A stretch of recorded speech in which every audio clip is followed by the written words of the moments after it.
Welcome back to coverage of Pro Tour Edge of Eternities. You're in the booth with me, Ryan, and joining me, Cedric Phillips. And we are getting stuck in to our next quarter-final here for your viewing pleasure. We've got another Game 5 to bring you a decider here between our next contenders, our next competitors.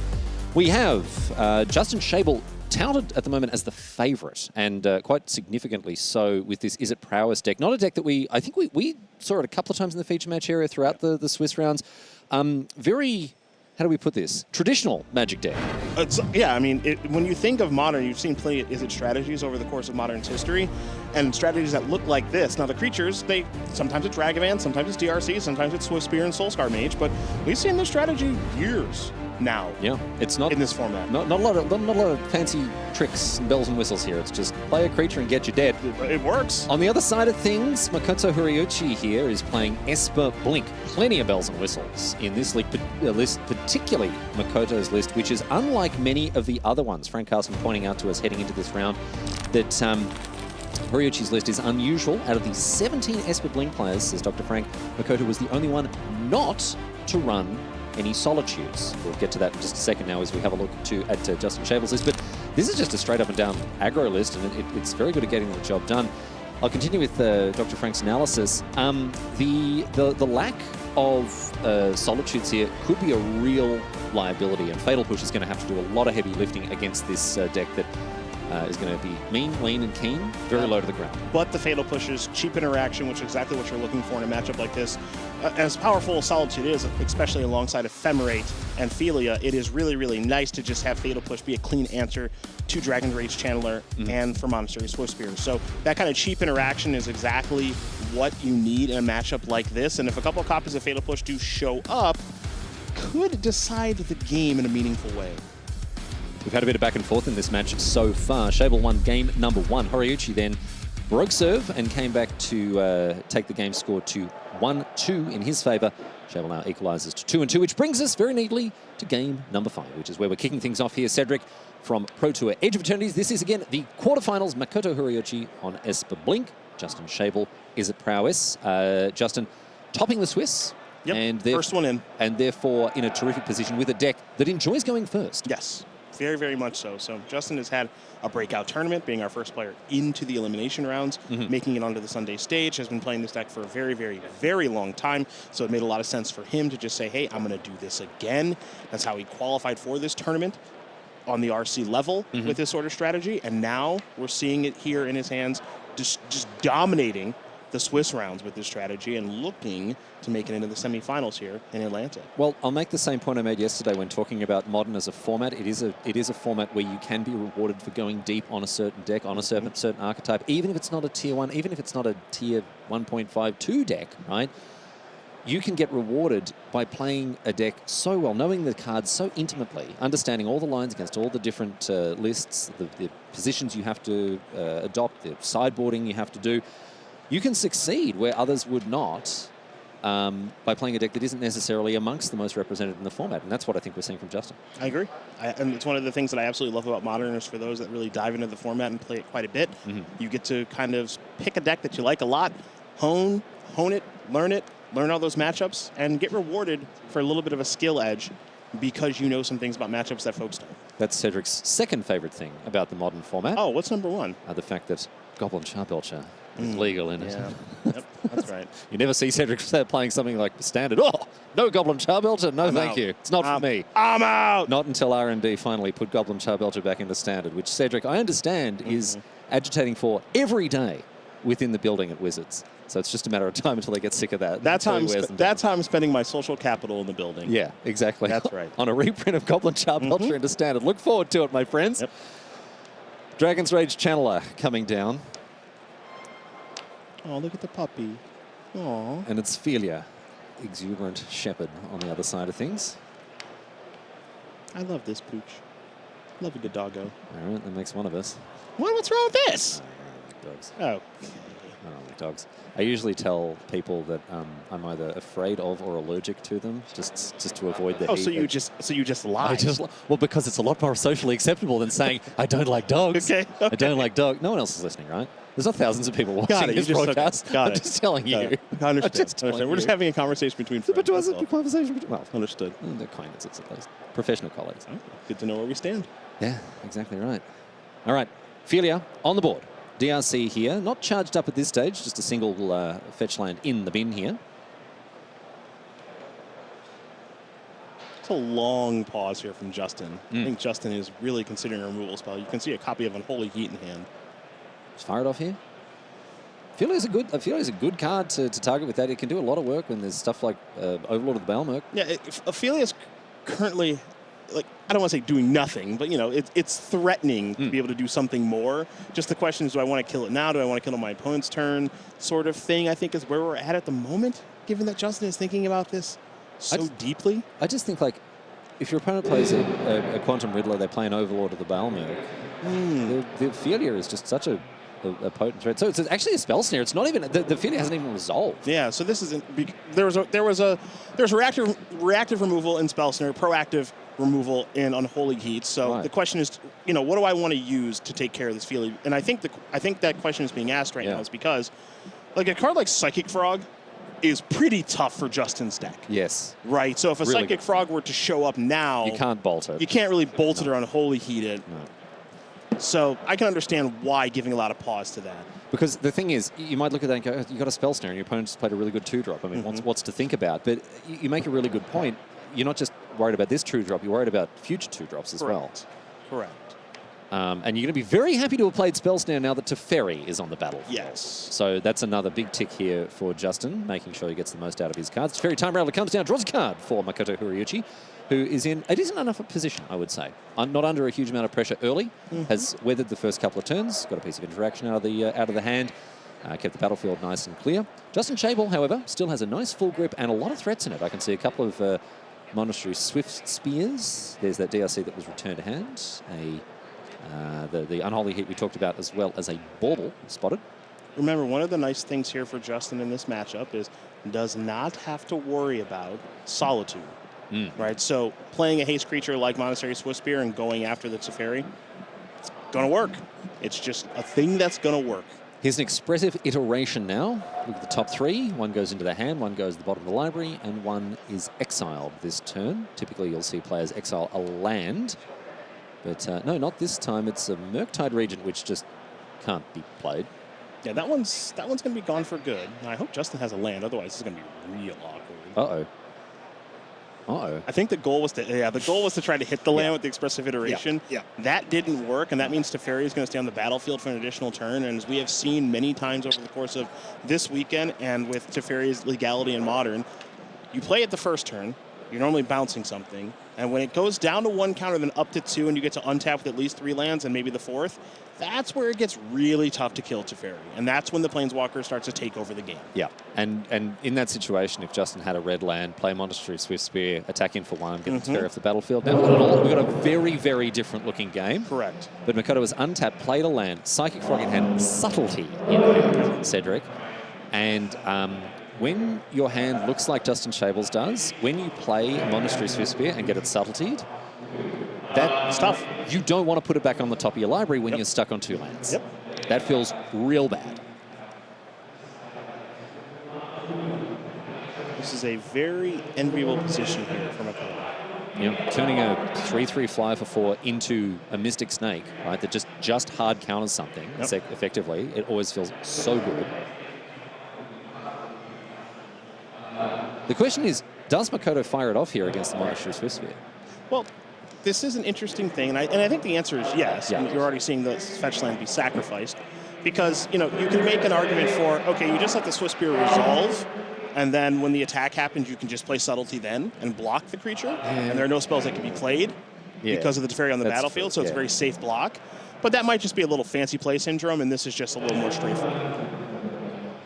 And Makoto here, huge upside if Justin doesn't have a land. Huge, huge upside, because then this just becomes a hard counter effectively. Not a memory lapse where it gets put on the top. And also remember, I think part of Justin's plan here was play Swift Spear, play a spell, because he does have a copy of Preordain in hand. So play Swift Spear, play Preordain, make it a 2-power creature, then go after the Teferi. But this is what I was kind of talking about last turn, which is the expressive iteration missing is so huge for multiple reasons. And the biggest one of them is that Teferi is just on the battlefield, and we're playing a sub-game around Teferi now. This is all this game, like this entire game revolves around the Planeswalker now.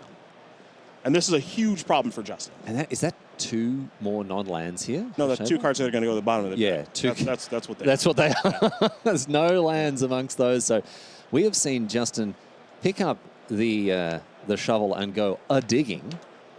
Hasn't found... Oh, no, okay, a bauble. It's just a bauble. Just a bauble. Yeah, this is really tough for Justin.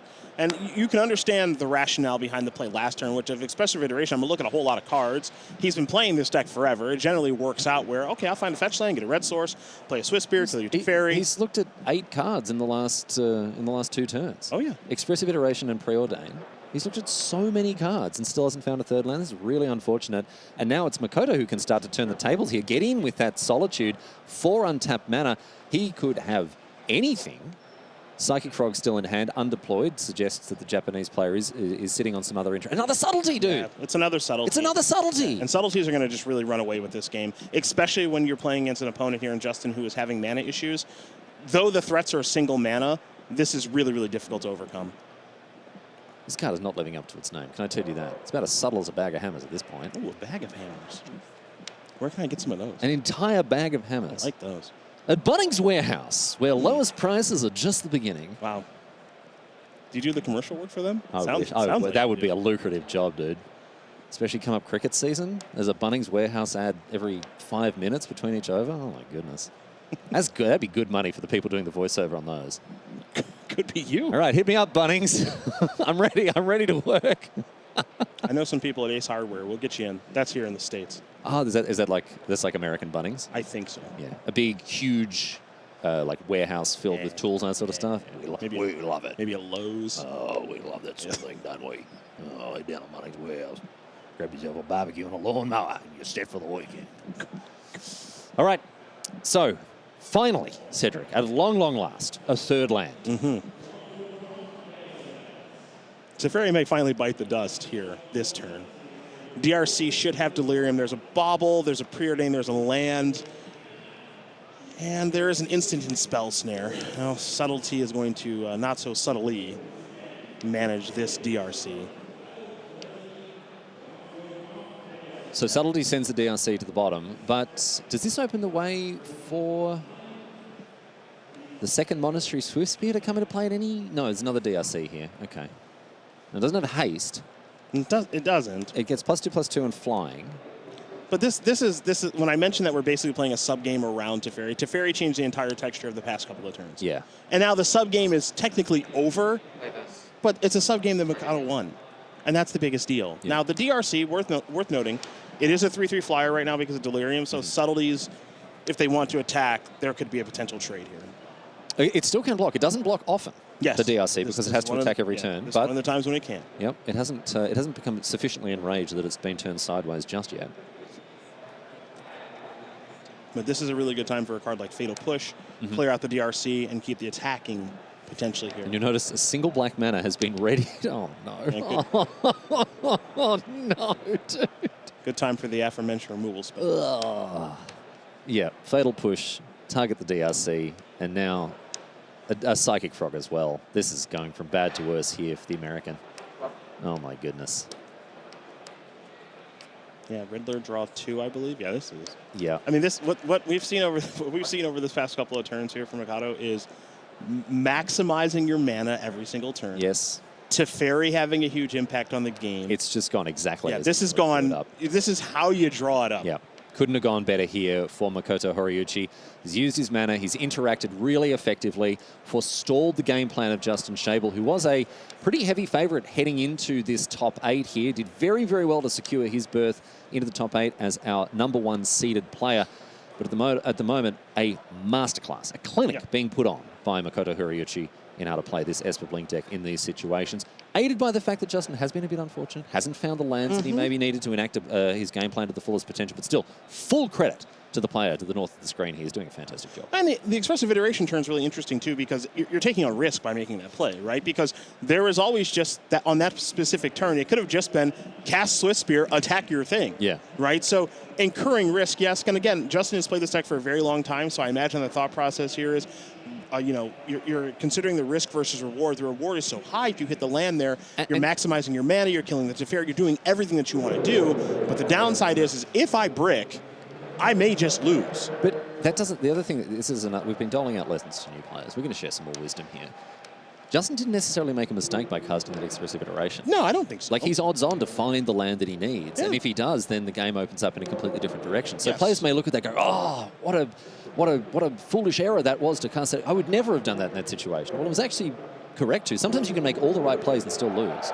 And that's a really important part of leveling up your Magic game, recognizing that you don't always win. You can't always win, and sometimes you can do everything correct and still lose a game. Yeah, there's a very huge risk versus reward analysis there, and the reward is very, very high, but also the risk is very high. If you break off in the expressive iteration, which we did see take place, things go really, really bad, and that's kind of what's happened over the course of this game here, unfortunately, for Justin, who's trying to catch up now, but it is very difficult for a red-based strategy to work through Psychic Frog. Psychic Frog is just such a beating in this situation here. So the Lightning Bolt targeting a subtlety is a nice way to remove a bit of material from the board. But as we see, the Psychic Frog ready to rumble against the Monastery Swift Spear, discarding a Philia in order to bump up the Frog to 2 power.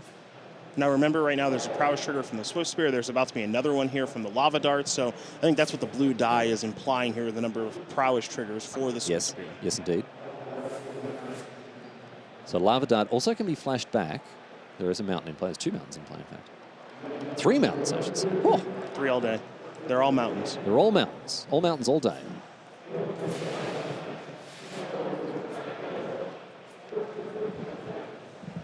And so now it's back to Makoto to figure out what's going to happen next.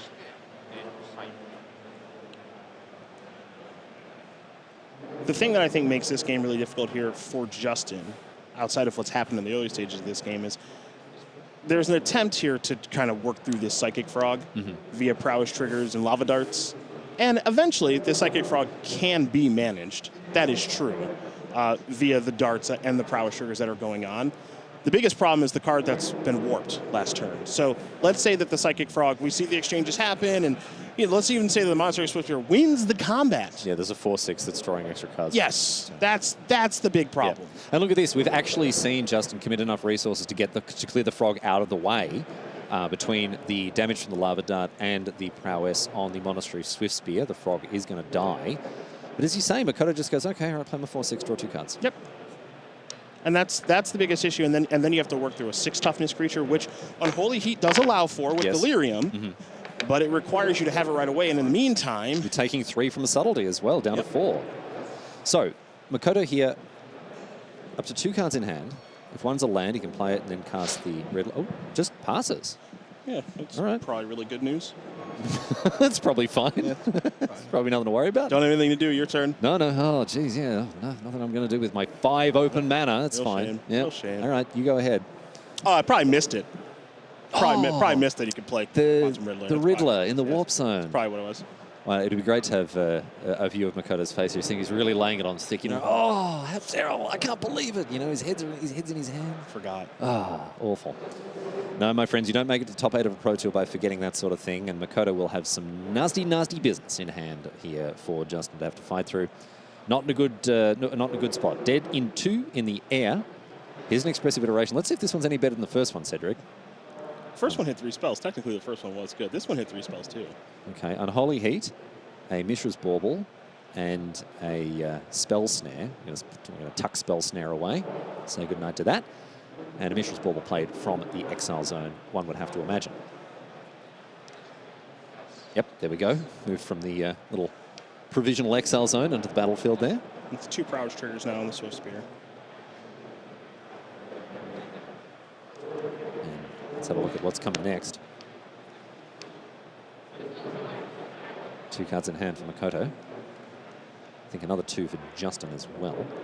One of them that Unholy Heat that we talked about. Now that does deal very well. There poorly. may be I'm not sure if there's an unholy heat hand. We know there's a lava dart. No, it was an unholy hit that he picked up off the expressive iteration. Right? Okay, got it. I might be wrong. Yeah, I didn't catch that. What I am catching is another copy. Another copy of Subtlety in hand, and that's going to do it here for this final match, or final game, I should say, of this match. Makoto Horiuchi is victorious with this unorthodox Esper Blink deck. Let's take a moment to congratulate our first place seed, who did a very, very good job all weekend here. Justin Schabel, very confidently finding his way into our top 8. First player to do so, the top seed in the quarterfinals. Unfortunately, bowing out to our Japanese player on Esper Gorrios. We're going to move on now, have a look at our bracket, see how things are shaping up with that win from Makoto Horiuchi. We need an opponent. We're looking at either Francisco Sanchez or Mason Bonadonna meeting the Japanese player in the semis. Cedric.